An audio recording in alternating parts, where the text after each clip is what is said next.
magkaroon ng sarili mong negosyo kahit pa sabihin nilang maliit ito? Ang mahalaga ay iyo. Pero atitin, ang problema ko, pwede na ba ang 2,000 sa pag-uumpisa ko ng maliit na tindahang pangarap ko? Paano ko kaya mapapalago ito? Paano mo mapapalago ang 2,000 lang daw na puhunan? O talaga naman sobrang alog-alog yan mga kasari. Pero kung gusto mong malaman ang kasagutan ni Ate Tintin, abay mag-subscribe ka muna sa Palawin ng Tindera. Please lang. Libre naman yan. At kung may natutunan ka, relate na relate ka, nakakuha ka ng idea, huwag mo rin kalimutang i-like ang aking channel na ito at i-like ang video na ito mga kasari. At syempre, pakishare naman kung hindi kayo busy. Kaya, umpisa na natin ang real talk at masaya nating chismis. Magandang araw mga kasari-sari. Ito na naman ang inyong Palawin ng Tindera. Pero bago tayo mag-umpisa, syempre dadako muna tayo sa shoutout portion. Shoutout kay Ma'am Manilyn Vlog, kay Ma'am Mary Ann Magturo, kay Sir Juanito San Mateo, kay Ma'am Corazon Cuevas, kay Ma'am Ellen Pilar, kay Ma'am Edna Gabio. Syempre, ang espesyal sa aking puso, si Ma'am Glory Cortez, si Ma'am Marjeline Dawang, si Ma'am It's Me, Ivy ng Saudi. Kumusta ka Ma'am Ivy? Si Ma'am Derbilin Labor at syempre si Sir Neil Mendoza at higit sa lahat si Ma'am Christine Joy Lagutan na siyang nag-comment nito nung nakaraan. At syempre ito yung pagchichismisan natin ngayon. Sa inyong lahat, shout out sa inyo. Sana wag kayong magsawang manood kay Ate Tintin sa aking mga isinishare, sa aking chinichismis sa inyo ukol sa problemang tindahan. At syempre, mga kasari, ito yung katanungan ni Ma'am Christine Joy Lagutan. Ate Tin, pwede bang magumpisa sa 2,000 lang na puhunan? Paano ko ba mapapalago ito? No. Lagi kong sinasabi mga kasari, kung may malit ka na pera na gusto mong ipaumpisa ng yung maliit na sari-sari store, ay hindi natin pag-usapan kung maliit o malaki ang iyong puhunan. Kasi mga kasari, sa larangan ng pagninegosyo, lalo na kung yung napili ninyo ay sari-sari store, no, marami tayong kilala dyan sa inyong lugar. Marami kayong kilala at marami rin ang nagko-comment kay Titintin no, nag-umpisa ako nag-vlog na sila man din ay nag-umpisa sa maliit na puhunan. Ngayon, maganda na yung kanilang tindahan, marami na yung laman ng kanilang tindahan at isa sa patunay dyan, syempre, si Sir Juanito San Mateo. O, sabi nga ni Sir Juanito San Mateo, may mga tinda na siyang mga rag, o diba, sari-sari talaga, asin talagang kung ano yung pwedeng mabili na pwede niyang ibenta sa kanyang tindahan ay binibili niya. So, ganun talaga tayong mga sari-sari store owner, no. Lahat ng pwedeng itinda ay itinitinda natin para may pambenta tayo kasi nanghihinayang tayo sa kikitain natin. So, kahit na gaano pa kaliit ang iyong pampuhunan na naipon, kasi hindi naman talaga madaling mag-ipon ng pampuhunan mga kasari, no? Magsasakripisyo ka talaga. Kung may maliit ka na pera dyan, gawin mo na, ipampuhunan mo na, kesa itago-tago mo. Hindi naman kikita yan, itago mo mga kasari. O, sa bangko nga, di ba, 2,000 mo, kikita ba yan ng 20 pesos, di ba? Hindi. Pero kung ikaw ay may cellphone, o, di ba? O, magumpisa ka, magpa-Gcash ka muna dyan sa inyo. Isipin mo yung 1,000 ha, 20 pesos kagad ang tubo niyan. O, paano yung nagpapa-Gcash sa'yo na ka-cash in, cash out ng 100, pa 5-5? O, malaking tubo na yan sa isang araw. Magkano yung magpapa-cash in, cash out sa'yo ng pa 100, 5-5? Di ba? Laki kagad ang tubo. So, ibig sabihin, hindi kailangan ng malaki ang puhunan, mga kasari, no? Bagamat ako, nag-umpisa ako ng 20,000, sa iba ay medyo malaki na yan. Pero para sa akin, dito sa amin, sa lungsod ng Puerto Princesa, ay maliit yan na halaga, lalo na kapag kukuha ka na ng iyong permit.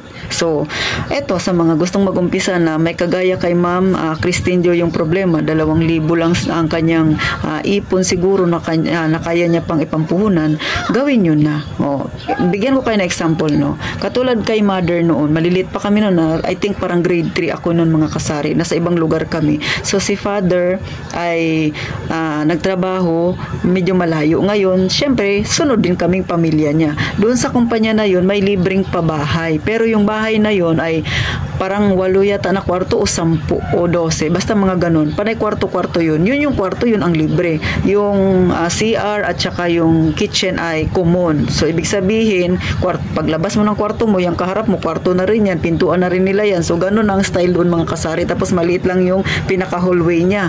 O, ganun ang style ng banghouse na pinatirahan sa amin. So, ang ginawa ni Mother, hindi ko alam kung magkano ang pinampampuhunan niyan, parang 1,000 o 500. Yung lamesa namin na ang pwede lang kumain doon sa lamesa na dahil napakaliit, yung ditupi-tupi na mesa, parang good for 2 person lang, no? Nilabas niya doon sa aming kwarto. Nilagay niya doon sa gilid ng aming pintuan, sa harapan din ng mga may pintuan doon. Oh, ngayon naglagay siya doon ng pouch ng bote, wala pa palang pouch noon, no? Bote ng toyo, mantika, asin, asukal. So, ganun yung kanyang nilagay doon. Mga sibuyas, kamatis. So, namili siya.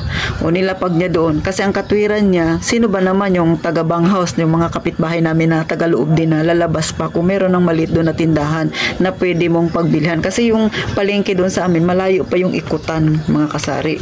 So, si Mother, malakas lang talaga ang loob niya, no? Pero kung medyo mahina ang loob mo, isipin mo, sino bang bibili sa akin? Meron naman talagang bibili doon, yung mga kapwa rin namin na doon nakatira. Kaya lang kwarto-kwarto, no? Maliit lang talaga yung area. Isang malaking bahay lang, tapos kwarto-kwarto siya.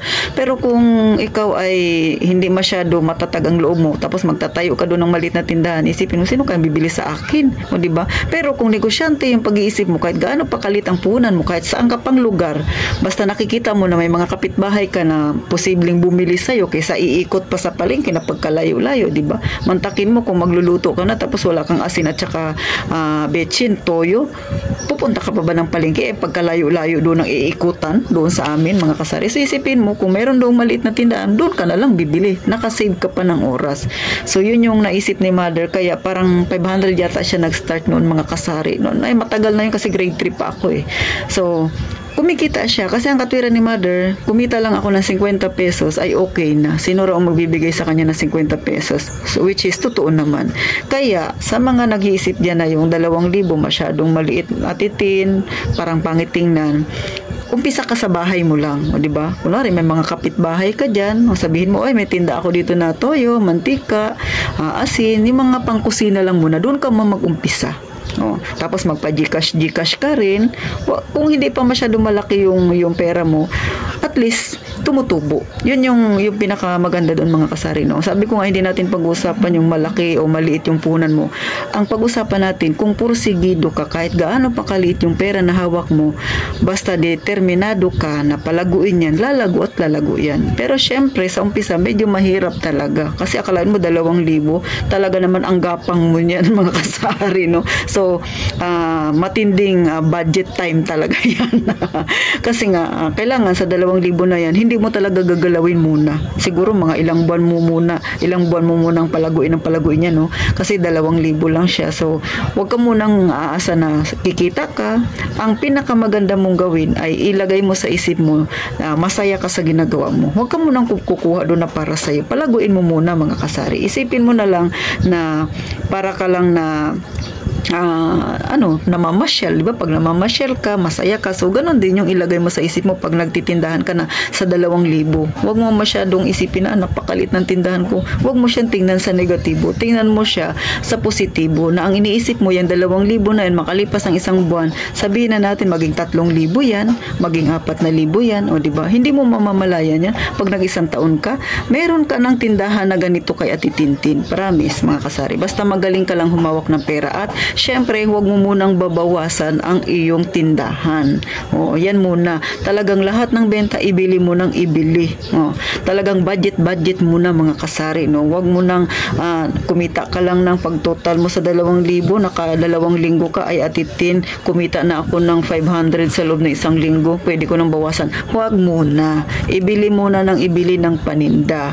At syempre, kailangan positibo rin ang pananaw mo at ang pag-iisip mo para mas ma-enjoy inspired ka pa. Hindi yung atitin, 2,000 ang punan ko, may bibili kaya? Tapos sabi na natin na nagtayo ka na ng yung maliit na tindahan, o di ba? Ngayon, sa loob ng kalahating araw, atitin, yung aking benta, 100 pa lang. O nawalan ka na ng pag-asa. Buti nga, nakabenta ka pa ng 100, di ba? Ang isipin mo ay kung paano mo madadagdagan pa unti-unti. Kung paano mo mapapalago ang iyong puhunang 2,000. Kasi pag nilagay mo yan sa bangko, hindi naman kumikita yan 2,000 mo, mga kasari. Sabihin na natin na nag-interest yan, pero hindi abot ng 5 piso ang interest ng 2,000. Promise. Alam ko yan kasi nagbangko ako. Yun ngang nilagay ko na 10,000 isang buwan, di nga tumubo na 5 piso. Alam mo ba, sentimos lang yung kanyang tinubo. Kaway-kaway sa mga may bangko dyan, di ba? Mga kasari, kaya wag kang mawalan ng pag-asa. Yung 2,000, basta ang gawin mo, mag-focus ka sa goal mo, ibili ng ibili, wag mo munang bawasan, di ba? At gawin mong masaya lang ang pagtitinda mo para maging magaan sa iyong pakiramdam. May nakuha ba kayong idea? Nakatulong ba na ma-inspired kayo kay Titintin? Mga kasari, hindi mahalaga kung maliit o malaki ang iyong puhunan. Uulitin ko hindi mahalaga. Ang mahalaga, determinado ka. Na syempre, magkaroon ka ng sarili mong negosyo at manood pa ng manood ng mga nagbablog ukol sa pagtitindahan kasi mas lalo kang ma-inspired, mga kasari. Huwag mong pansinin ang negatibong sinasabi nila sa'yo na ang liit naman ang tindahan mo, mukhang wala namang bumibili. Huwag mong pansinin. Kasi, mga kasari, pag yan ang pinansin mo ay talaga namang madadown ka. Diba? Mawawalan ka ng gana na ipagpatuloy ang gusto mo.